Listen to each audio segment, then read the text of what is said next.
রুমে গিয়ে বিছানায় বসে মিটমিট করে হাসতে থাকে মেঘ। সে প্রথম ব্যক্তি যার মিথ্যা কথা বলতে শান্তি লাগছে।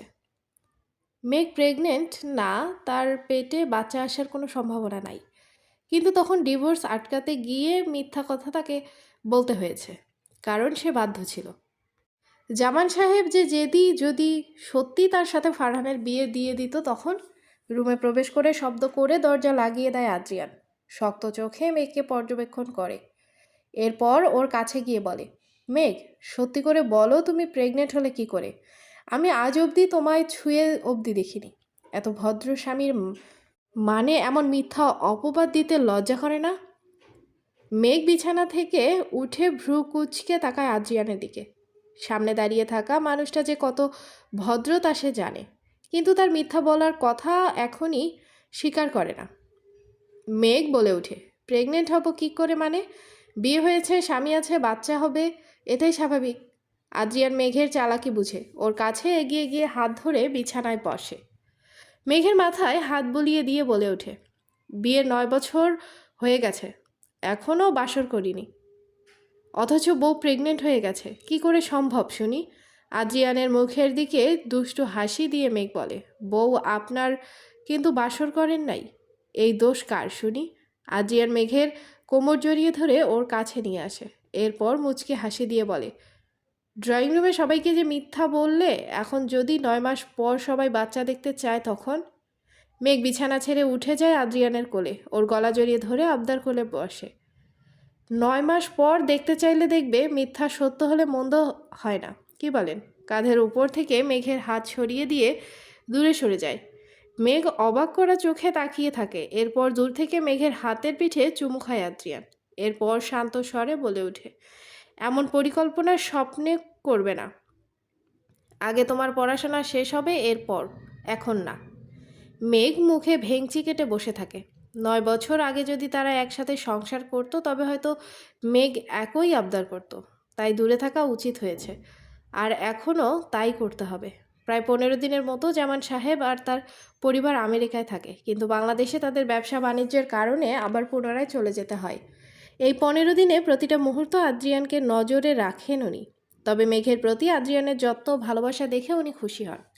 হয়তো তাদের দুজনকে একসাথে দেখে যদি পৃথিবীর কোনো ব্যক্তি সবচেয়ে বেশি খুশি হয়, তবে তিনি হলেন জামান সাহেব।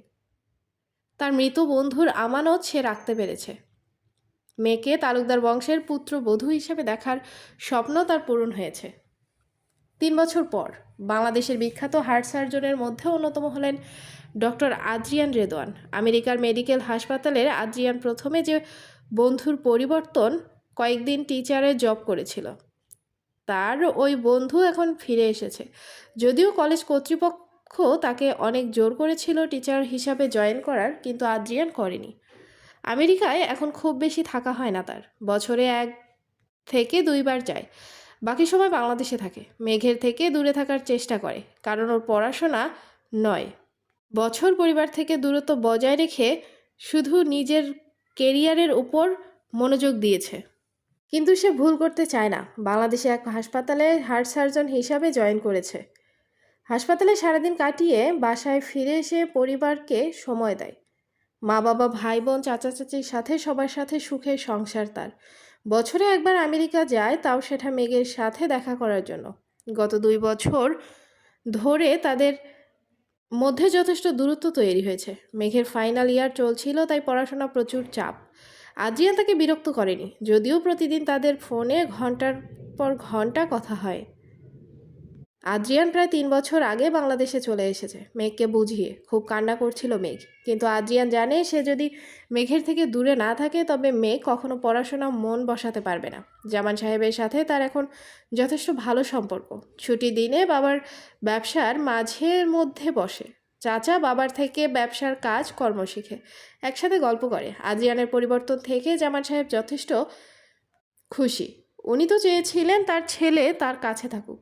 আদ্রিয়ান আর আগের মতো নিজ ক্যারিয়ার পড়াশোনার জন্য তার পরিবার থেকে দূরে থাকে না। হাসপাতাল, সার্জারি সব কিছুর পরও সবার সাথে থাকে।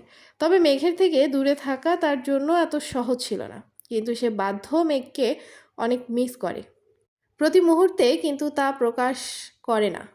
এমনি যে পাগলি বউ তার, যদি তার মনের অস্থিরতা মেঘের কাছে প্রকাশ করে তবে পড়াশোনা সব বাদ দিয়ে তার কাছে চলে আসবে। 5 দিন আগে মেঘ ডক্টরি পড়াশোনা শেষ করে গ্রাজুয়েট হয়েছে। কাল সে দেশে ফিরবে। আবিহা, কারান, ফারহানা বেগম, মিলন সাহেব সবাই আসবে। ফাইনালি সে তার মেয়েকে দেখতে পাবে। আদ্রিয়ান অনেক হ্যাপি। তালুকদার বাড়ির নিজ রুমে বসে কাজ করছে আদ্রিয়ান। ল্যাপটপে গভীর মনোযোগ দিয়ে পর্যবেক্ষণ করছে। টেবিলে থাকা ফোন হঠাৎ শব্দ করে বেজে ওঠে। আদ্রিয়ান চোখের চশমা খুলে ল্যাপটপ থেকে নজর সরিয়ে ফোন রিসিভ করে। অপর পাশ থেকে এক কণ্ঠস্বর ভেসে আসে, আদ্রিয়ান দ্রুত বাগানে চলে আসুন। ফোনের নাম্বার চেক করে দেখে মেঘের কল এসেছে। আদ্রিয়ান অবাক হয়, হঠাৎ মেঘ ফোন করেছে, আর বাগানে আসতে বলছে কেন? মেঘ এখন আমেরিকায় কাল আসবে, আদ্রিয়ান বলে। কিন্তু কেন মেঘ, তুমি কোথায়? ফোনের অপর পাশ থেকে মেঘ বলে, আপনি আগে আসুন বাগানে, দ্রুত। এই কথা বলে ফোন রেখে দেয় মেঘ। আদ্রিয়ান অবাক হয়ে যায়, এত রাতে বাগানে কেন যেতে বলছে?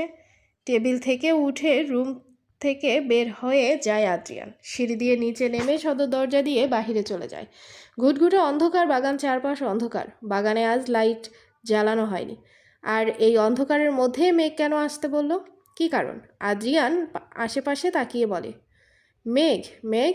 মেঘের নাম ধরে ডেকে ফোন হাতে নিয়ে এগিয়ে যায়। বাগানের মাঝ বরাবর অবধি পৌঁছানোর আগে হঠাৎ ধপ করে চারপাশে আলো জ্বলে ওঠে। আকাশে রঙিন বাজি ফুটে ওঠে। বাগানের চারপাশে কৃত্রিম আলো দ্বারা সজ্জিত। হঠাৎ এমন ঘটনায় আদ্রিয়ান চমকে ওঠে, কিন্তু সব কিছুর মধ্যে তার চোখ যায় তার সামনে দাঁড়িয়ে থাকা নারীর দিকে। আদ্রিয়ান অস্পষ্ট স্বরে বলে ওঠে, মেঘ। রঙিন আলোয় শাড়ি পরিহিত অবস্থায় মেঘকে ভীষণ সুন্দর লাগছে। কালো শাড়ি, গলায় নথ, কানে স্বর্ণের দুল, ঠোঁটে হালকা লিপস্টিক। এক গাল মিষ্টি হাসি দিয়ে তার দিকে মিটমিট করে হাসছে। আদ্রিয়ানের আত্মা শান্ত হয়ে যায়। প্রায় 1 বছর পর দেখলো তার প্রেয়সীকে, তার প্রিয় মেঘবালিকাকে। আদ্রিয়ান দীর্ঘ নিঃশ্বাস ছেড়ে হাত বাড়িয়ে দেয় বুকে টেনে নেওয়ার উদ্দেশ্যে। মেঘ আর দেরি করলো না, দ্রুত ঝাঁপিয়ে পড়ে তার স্বামীর বুকে, তার নিরাপদ আশ্রয়ে। আদ্রিয়ানের শরীরে এই সুঘ্রাণ, তার বুকের মাথা রেখে পরম শান্তিতে মুখ গুজে থাকা, এই বিষয়গুলো মেঘ মিস করেছে। আমেরিকায় থাকতে কত রাত নির্ঘুম কাটিয়েছে শুধুমাত্র আদ্রিয়ানের কথা ভেবে। গত 3 বছরের দূরত্বে যেন তাদের ভালোবাসার মরিচা ধরেনি, বরং দূরে থেকেও একে অপরের অধিক ভালোবেসেছে। আদ্রিয়ানের বুকে লেপ্টে গিয়ে মেঘ বলে ওঠে, সারপ্রাইজ পছন্দ হয়েছে? বহু বছর ধরে বাহু ধরে শক্ত করে ধরে আদ্রিয়ান কাঁধে মাথা রেখে বলে ওঠে, তোমার আগমন আমার সারপ্রাইজ মেঘ। তুমি বাংলাদেশে এসে আমায় বলনি কেন? কখন এসেছো? আগে বললে সারপ্রাইজ নষ্ট হয়ে যেত। বুকের ভিতর থেকে মাথা উঠিয়ে মেঘ চারপাশে থাকা আলোক সজ্জার দিকে ইশারা করে বলে, এই সারপ্রাইজ দেখে কোনো ঘটনা মনে পড়ে আপনার? আমাদের প্রথম দেখা হওয়ার কথা। আদ্রিয়ানের চোখের সামনে ভেসে ওঠে সব দৃশ্য। তাদের প্রথম দেখা, অন্ধকারের মধ্যে মেঘকে পড়ে যাওয়া থেকে বাঁচানো সব। তার বউ এই সারপ্রাইজ কেন পরিকল্পনা করেছে তা এখন বুঝতে পারে। আদ্রিয়ান হেসে বলে, সব মনে পড়েছে। তোমার সাথে আমার দেখা হওয়ার পর থেকেই আমার জীবনের সুন্দরতম অধ্যায়ের সূচনা হয়েছে। আই মিস ইউ মেঘ। মেঘ অশ্রুসিক্ত চোখে বলে, আই মিস ইউ টু। আদ্রিয়ানের থেকে একটু দূরে গিয়ে তার শাড়ির নিচ থেকে এক আংটি বের করে। হাঁটু গেড়ে বসে আদ্রিয়ানের সম্মুখে আংটি ধরে বলে, will you marry me again doctor Adrian Redwan? বউয়ের এমন কাণ্ড দেখে শব্দ করে হেসে ওঠে আদ্রিয়ান। এরপর হাত বাড়িয়ে দিয়ে বলে, of course I will. I love you. I love you too. চারপাশে লুকিয়ে থাকা সকলে হাততালি দিয়ে সামনে আসে। আদ্রিয়ান সবাইকে দেখে আবিহা, কারান, তার পরিবার, সৃষ্টি, জামান সাহেব অবধি উপস্থিত ছিলেন। সবাই একসাথে তাদের উদ্দেশ্য করে বলে, কংগ্রাচুলেশনস। তারা দুইজন সবার দিকে তাকিয়ে হাসে। এরপর একে অপরকে জড়িয়ে ধরে। খুব শীঘ্রই তাদের পুনরায় বিয়ে হবে। আজ 3রা মার্চ। মেঘ আর আদ্রিয়ানের শুভ বিবাহ। রুমে লাল টকটকে শাড়ি, গাঢ় রঙের লিপস্টিক, হাতে কাচের চুড়ি, পায়ে আলতা, মাথায় সাদা শুভ্র রঙের ওড়না। বেশ লাল টুকটুকে বউ লাগছে মেঘকে। মেকআপ আর্টিস্ট তার সাজসজ্জা শেষ করে মেঘকে বলে, ম্যাম দেখেন আপনার সাজ কি পছন্দ হয়েছে? ভীষণ সুন্দর লাগছে আপনাকে। চোখের পাতা পিটপিট করে খুলে তাকায় মেঘ। বৃত্তাকার আয়নায় তার বধূবেশের সাজসজ্জা ঝলমল করে ফুটে উঠেছে। বউ বউ লাগছে। আগেরবার যখন তাদের বিয়ে হয়েছিল তখন মেঘের আবছা কিছু ঘটনার কথা মনে পড়ে, তবুও সে যত্ন করে নিজ মনের কুটিরে রেখে দিয়েছে। প্রথমবার নিজ স্বামীর উদ্দেশ্য কবুল বলে তার বিবাহিত জীবন শুরু হয়েছিল। সব ঘটনা এত শীঘ্রই কি ভুলে যাওয়া যায়? মেঘের সাজসজ্জা শেষ হলে রুমে আসে আবিহা। আবিহা আর কারানের একটা ছোট্ট ছেলে রয়েছে, আহান, যার বয়স 2 বছর এখনও হয়নি। আবিহা তার প্রিয় বান্ধবীকে বউ সাজে দেখে হাঁ করে তাকিয়ে থাকে, বলে, মাশাল্লাহ, কত সুন্দর লাগছে আমার মেঘপরীকে, কারো নজর যেন না লাগে। মেঘ হাসে। আবিহা ওর কাঁধে হাত রাখে, নিজের চোখ থেকে কালি নিয়ে এসে মেঘের থুতনির উপরে লাগিয়ে দেয়। আবিহা বলে, এখন চলো মেঘ, আদ্রিয়ান ভাই মেঘ বিয়ের আসরে জামাই সেজে অপেক্ষা করছে তোর জন্য। মেঘ লাজুক হাসে। এরপর আয়নার দিকে তাকিয়ে দীর্ঘশ্বাস ফেলে। আজ তার মা বাবাকে বড্ড মনে পড়ছে। তারা থাকলে হয়তো অনেক খুশি হতো, কিন্তু তারা পারল না দেখে যেতে।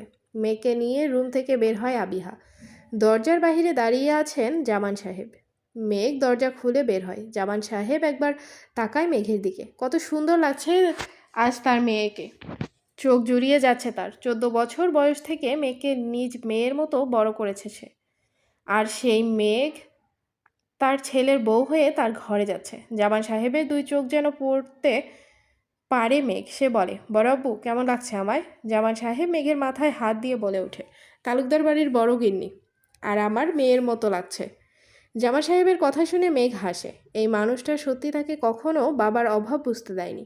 জামান সাহেবের জন্য আজ তার জীবনে এত সুখ এসেছে। জামান সাহেব মেঘের দিকে হাত বাড়িয়ে দিয়ে বলে, হাত ধরে আমার মেয়েকে বিয়ের আসরে পৌঁছে দিয়ে আসি।